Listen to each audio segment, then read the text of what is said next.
चोरानं अख्खं घर रिकामं केलं. नाहीतर काय, तरी नशीब नशीब याचे वेळेवर घरी आले,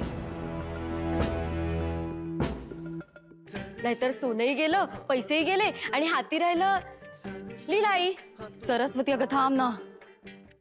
आजी, तुम्हाला अजूनही असं वाटतंय का की लीला आईंच्या ताब्यात घर देऊन आपण योग्य केलंय? हो,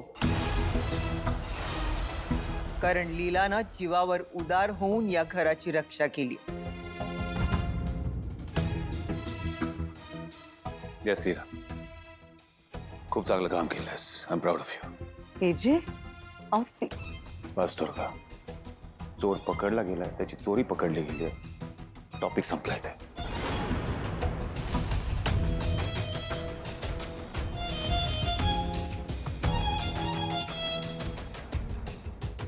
चल लीला, आपण देवाचे आभार मानायला पाहिजे. या सगळ्यातून तुला वाचवलं त्याने. आय डोंट थिंक सो यात लीलाची काही चूक आहे. बेबी तू काही काय बोलतोयस? चोर लीलामुळेच घरात आला. हो, पण लीलाऐवजी दुसरं कोणीतरी असतं तरी असंच घडलं असतं. प्रमोद, एक्झॅक्टली. म्हणजे तसंही आजकाल हे गॅस कनेक्शन चेक करायचंय किंवा मीटर रिडिंग चेक करायचंय असं कारण देऊन हे भुरटे चोर घरात येतात. हो, आणि संधी साधून घर लुटतात. आजही तेच झालंय. मग लीलाची काय चूक आहे यात? अरे काय बोलतोयस तू विराज? आय कार्ड नावाची गोष्ट असते की नाही? हा, आणि ती व्यक्ती कुठल्या कंपनीतून आली आहे त्या कंपनीशी व्हेरीफाय करायला नको? असं कुणालाही घरात घेतो का आपण? जरा सेन्स असतो की नाही? खरंच. दुर्गावेनी बरोबर आहे तुमचं, पण प्रत्येक वेळी हे लक्षात राहील असं नाहीये ना. कधी कधी मिस आउट होतं. आणि यामध्ये त्या व्यक्तीची चूक आहे असं तर नाही होऊ शकत ना. बापरे, तुम्ही तर आता तिच्या चुकाई पाठीशी घालायला लागलात रे. योग्य वाटतंय तुम्हाला हे?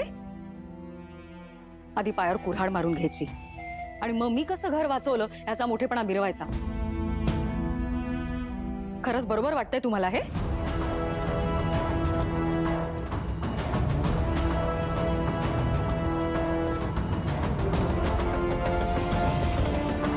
तुझ्याकडून ही अपेक्षा नव्हती मला. बेबी बेबी बेबी, हे बघ, मला असं नव्हतं बोलायचं. नाही काय आहे ना बेबी, घरच्या कोणालाच आमच्याबद्दल काहीच वाटत नाही, पण तुलाही माझ्याबद्दल काहीच वाटत नाहीये. सरू, बा असं नाहीये. ऑफकोर्स मला तुझ्याबद्दल वाटतं, खूप प्रेम वाटतं. बरं, I am sorry. Let's cut the topic. काय करायचं आपण? मूवी बघायची? काय आहे ना, नुसतं प्रेम आहे असं बोलून उपयोग नाहीये. ते प्रूव्ह पण करायला हवं ना. बरं, मी आता काय करू? हा, माझ्या बायकोला प्रेम प्रूव्ह करायला सांग. बेबी तू खाली बघितलंस ना, आजींकडे किती ऑथेंटिक दागिने आहेत, छान छान. पण ते सगळे दागिने ते लीलाला देणार आहेत. बेबी मला पण पाहिजेत तसे दागिने. म्हणजे ते नेकलेस, ठुशी आणि काय होतं, तोडे, नथ, वेल, हे एवढं सगळं कसं जमेल मला आता? नाही जमणार आहे का? ठीक आहे, मग राहू दे. सरू बघ, जमेल मला, फक्त कधी हे मी तुला वेळ आल्यावर सांगेन. ठीक आहे? ओके, तू तुझा वेळ घे आणि मग मला सांग. चहा काय कर येऊ? तू अजूनही तोच विचार करतेस? यश, म्हणजे मला काय वाटतंय की इतक्या लवकर एवढी मोठी स्टेप घेणं आता खरंच गरजेचं आहे का? येऊ आत्ताच खरी गरज आहे. जर तुला तुझा बिझनेस ग्रो करायचा असेल ना, तर तुला मॉल सारख्या ठिकाणी तुझं एक स्टोर ओपन करणं खूप गरजेचं आहे. पण यश, ती माझ्या बाबांची बेकरी आहे रे. आधी ती ग्रो करते ना. त्याने काय होणार आहे? हे बघ, मला माहिती आहे ती तुझ्या बाबांची बेकरी आहे, पण मी तुला असं म्हणतच नाही की ती बेकरी बंद कर. ती जर बेकरी तू ग्रो केलीस ना, तर फक्त तुझ्याकडे लिमिटेड कस्टमर्स येतील. बाकीच्यांचं काय? जर तुला तुझा बिझनेस ग्रो करायचा असेल, एक्सपांड करायचा असेल, तर तुला लोकांपर्यंत पोहोचणं खूप गरजेचं आहे. नवीन नवीन कस्टमर्स यायला हवेत तुझ्याकडे, आणि त्याचीच पहिली स्टेप म्हणून मॉल सारख्या ठिकाणी तुला स्टोर ओपन करणं गरजेचं आहे. पण यश, हे सगळं खूप पटापट होतंय रे.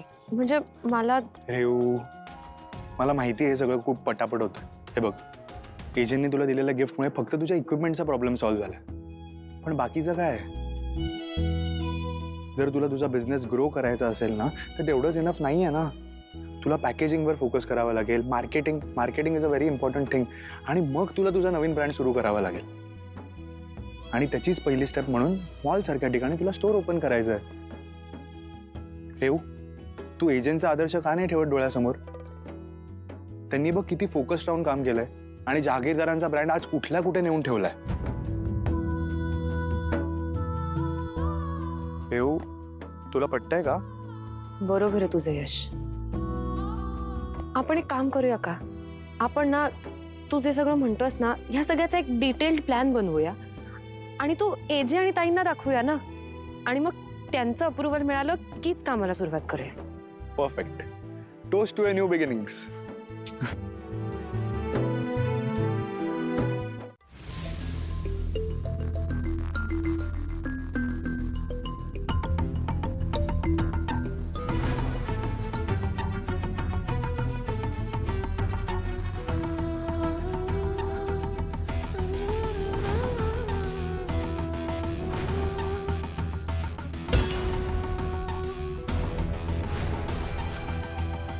बरोबर बोलली दुर्गा.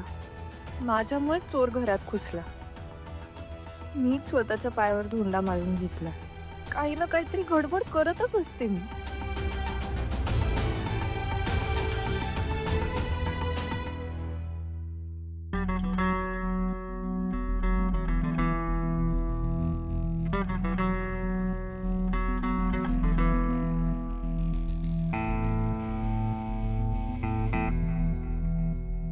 एजे मला काहीच बोलले नाही. मला त्यांच्याशी बोलावंसं वाटतंय.